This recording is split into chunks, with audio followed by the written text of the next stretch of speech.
सच बोलो, कौन सा आता है? देने वाला। आप कहते हैं पाकिस्तान ने मुझे क्या दिया? महंगाई दी, बेरोजगारी दी, गुर्बत दी, धक्के दिए, क्या दिया पाकिस्तान ने मुझे? आज इस सोच को बदलो और पढ़ो आज से कि मैंने पाकिस्तान के लिए क्या किया है।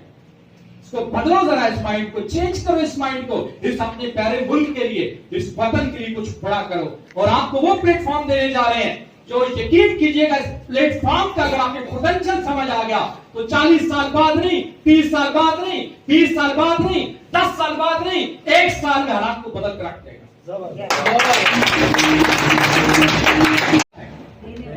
सच बोलो, कौन सा आता है? देने वाला।